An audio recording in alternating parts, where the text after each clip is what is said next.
test, we are going to see if you dominate or prefer one leg over the other.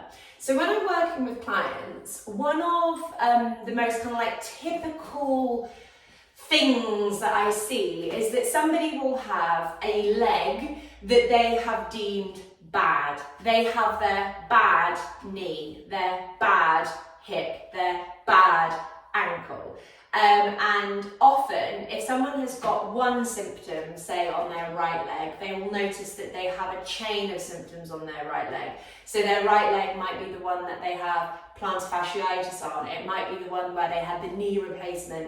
It might be the one where they've got arthritis of the hip, that type of thing. Tends to be that you'll get like a whole leg that is classified as bad. And actually the way that I see that leg is overloading. It's not a bad leg, it's a poor leg. That poor leg is working too hard and has done for a really long portion of time, and it's been working so hard and bearing so much load that it started to wear away in the joints.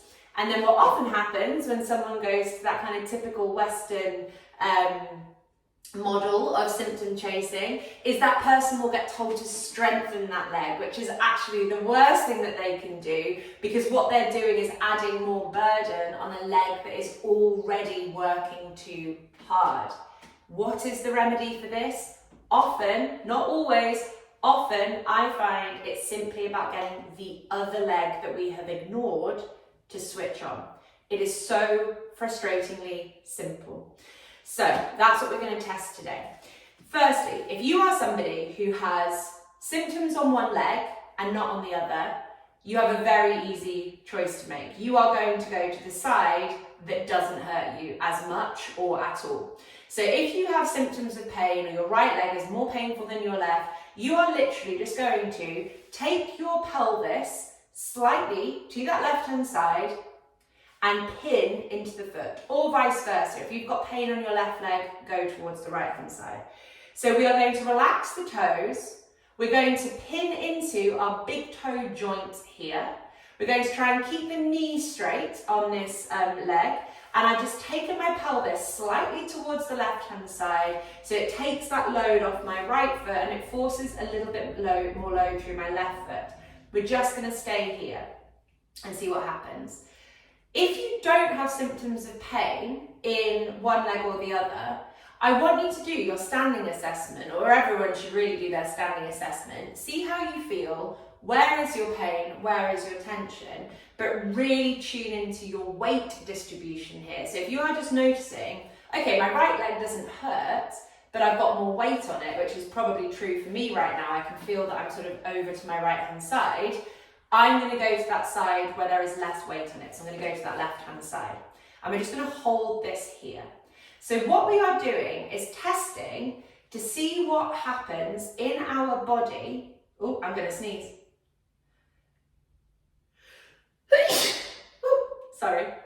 We are testing to see what happens through the rest of our body when we change our weight distribution. So number one, of course, you are probably going to notice that, like, if your right knee hurt before, that it's not hurting you right now because you're not putting load through it, so that makes sense. But you might start noticing, like, oh my God, my left ankle's really switching on, or oh my God, my left quad is really switching on, or my glutes. You might be shocked at how hard that left leg, or whatever leg you're on, is working. You may also notice, like, oh, my lower back pain feels like it's reducing, or my shoulders feel like they're moving back and down behind me, or my neck is releasing. And that is a sign that whatever symptoms you're noticing change are being held tense. They are compensating for a lack of function through this leg.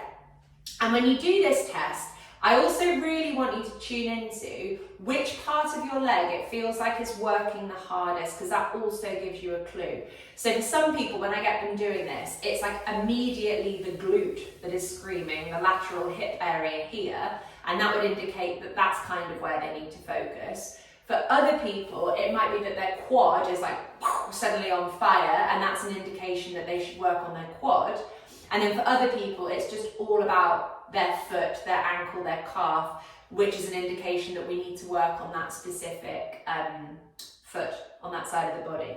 So we've been here now for a couple of minutes. I can feel a bit of work going on through my left hand side, and interestingly for me, the longer that I'm standing here, I can feel something almost like changing in my tailbone on the right hand side. So it would indicate that my pelvic alignment is changing as I ground more through this left foot. So now that we've been here for a little bit, let's relax off, come back to center and tune into our body again. And yeah, I actually feel a lot more balanced than I did before, so that has benefited me. But I would say that probably this test hasn't benefited me as much, say for example, as the glute squeeze one did. So out of the ones I've done so far, I think for me the glute squeeze test has been most impactful, and therefore it would indicate that I need to work on my glutes the most. If you have come back to standing here and you're like, oh my gosh, my right knee hurts less, what does that tell you? It tells you that by loading your other leg more and teaching that other leg how to switch on, you are going to create more pelvic balance, and you're going to stop yourself from dominating on that one side. And maybe you'll stop referring to it as your bad knee, your bad hip, your bad foot, and you'll start treating it with a little bit more kindness because you realise it's been working too hard all of these years.